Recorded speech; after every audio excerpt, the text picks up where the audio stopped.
So, season 2. What can we expect? I mean, what's going on? I thought we were just remaking season 1. Yeah. That was the we were shooting. We were adapting season 1. It's a reimagining. And then when that didn't happen, what happened? Right, sorry. Crazy stuff happened. It gets really dark this year. Yeah. Really dark this year. Yeah, it should be called Welcome to the Dark Side. Being human. Welcome to the dark side. The dark Being side human. of being human. This time it's personal. Yeah. Transformers. Dark of the being human. And like, give us like a little more than that. So, I mean, that's fantastic. You've obviously been very well prepped. Well, I can say that we kind of all go off on our own independent paths this year, respective paths that are all obviously interlaced with one another. But yeah, they're quite dark. I think we all had a tremendous amount of growth in the first season that was kind of leading up to all of us making decisions about whether to kind of, as the ad clearly stipulates, let the temptation in. And I think that I can speak for my character anyway. It's really a lot of it is about trying to keep others away from the temptation. So it's a lot of clinging on to what I want, which is normalcy. So. Yeah, I think I'll speak for Sally. Season 2, she's dealing with, I mean, we pick up, what is it, a month after we left off? Yeah, roughly. So, for Sally, she's dealing with the consequences of missing her door and what that means to her. She's dealing also with a lot of temptation in regards to her exploring more of the rules of the afterlife and really sort of discovering new things that she can do and coming into new powers, a lot of which are very dangerous and addictive and painful for people around her. And so she's battling with that a lot and meeting a lot of new characters. I think there's tons of new characters on the show this year. We're very blessed with the new guest cast. Do you want to talk about Aiden or no? Yeah.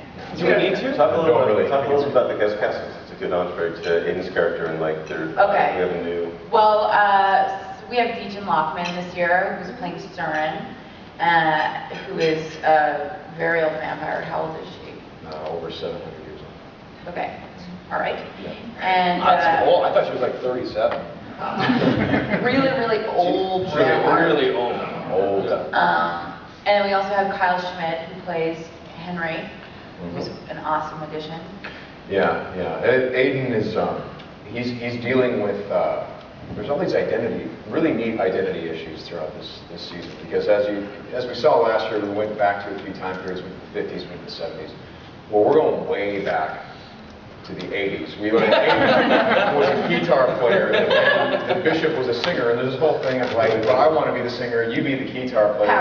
It's a story you've seen 100 times. We always know between the singer and the guitar player, there's conflict. And it's just baked into that story. Yeah. No, we go back to the 30s, and we discover a time when the vampires weren't taking these awful day jobs that they didn't want to be taking, and they didn't have to hide as hardcore as they do in modern day. And then we even go back to 1918 and we learn what happened before that. But we discover him perhaps at the height of his influence and power, and he's doing really well. And we learn why they were all scattered and sent into the shadows, and they all hide. And so, as I talk about this identity thing, we really get a strong contrast for who Aiden was, and this ideal Aiden. Everyone's talking about him, and we get to see him, and they talk about how he was the ideal vampire. And then we learn, and then of course we know a lot about how Aiden is trying to be in these last 2 years since he's known you. Right. And he just keeps having options removed and avenues of escape, and he's having all these things taken away from him. And once you have all your options taken away, you really do learn who you really are. Not who you want to be, and not who you were, but who you are. And that's one of the scary things that he goes through this season. Plus, there's sex. Yeah, that's frightening, right? So you guys have a lot of kind of old loves return, and you mentioned the 30s, and Talk about that a little bit in terms of some of the things that you guys grapple with in terms of relationships. Yeah, well, yeah. Romance with Josh's grandmother. Yeah. Aiden has a big time romance with my granny. It's wonderful, guys. It's epic. No, for Josh anyway, he has. I don't know actually how much I'm allowed to reveal. In the notes that we were given, it just says Josh's a romance from his past comes back in an unexpected way. So that's great. Do you like that? I like that. I even did the air quotes there. But that one thing I can say is Nora is still a huge part of Josh's life at the end of season 1. That continues into season 2 and gets very, very complicated when said romance from his past comes back. It's cool for Josh because his need and his want in life is the thing that he finds most difficult to achieve. So it's and hurting other people is his biggest fear, and he's a lover, and it's really, really difficult for him, which has been really fun for me to play. So I think you guys are going to enjoy it. It's going to be something that maybe you've experienced yourself in life. So hopefully that'll be the case. Maybe less painful, with less hair. And blood. In the world of fun. Yeah, the whole werewolf thing, I don't know if any of you are, but it's unfortunate if you are. It's kind of, don't ask for that. It's not fun. It's not fun. It's painful. Aiden's old love interest is the Surin character that we mentioned, played by D.J. Lockman.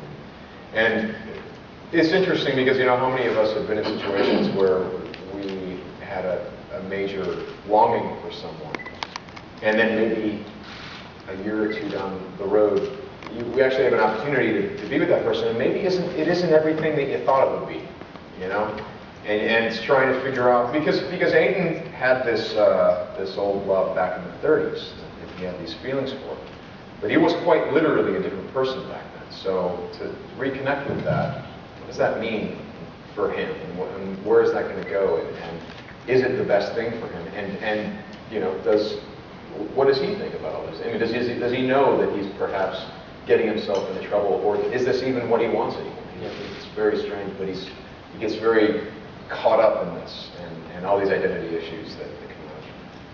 And for Sally, her whole thing is trying to find a purpose. And in her death, I mean, that was her goal in life, is to have an effect on somebody and feel like she's contributing in some way to the world. And that never happened. So in her death, her longings are the same. She wants to feel important and special and unique.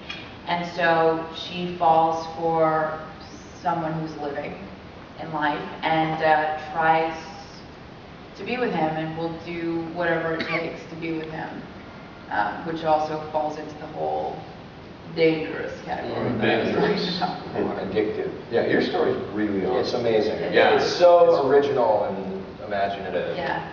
Yeah, I have to say that I know that Anna and Jeremy going into season 2, one of the big things was Sally as a character is a dangerous character because she's a homebody, and there's a danger of that storyline really becoming stagnant, and they completely went the other way. It just takes off in such an amazing way this year. So well, it's wonderful because it starts like you think you've seen it before, Right, and yeah. then it goes spiraled out of control. Yeah, it's really nicely balanced too and paced. They've really spread it out nicely. And made the arc really, really even.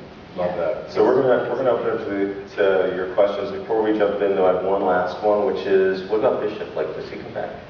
We might see Bishop again. I mean, you have to remember, we have 200 years of history being that guy, so you never know when he just kind of shows up. And Mark Pellegrino is just, I mean, he's tremendous, that guy. Yeah, he's fun. I'm super excited for a couple of things that we've done. Yeah. Mark has been back in a small capacity this year, and it's just been so awesome. So much stuff. Yeah. All right, let's go to your questions. We have mics, so. Sagers, you don't get to ask questions.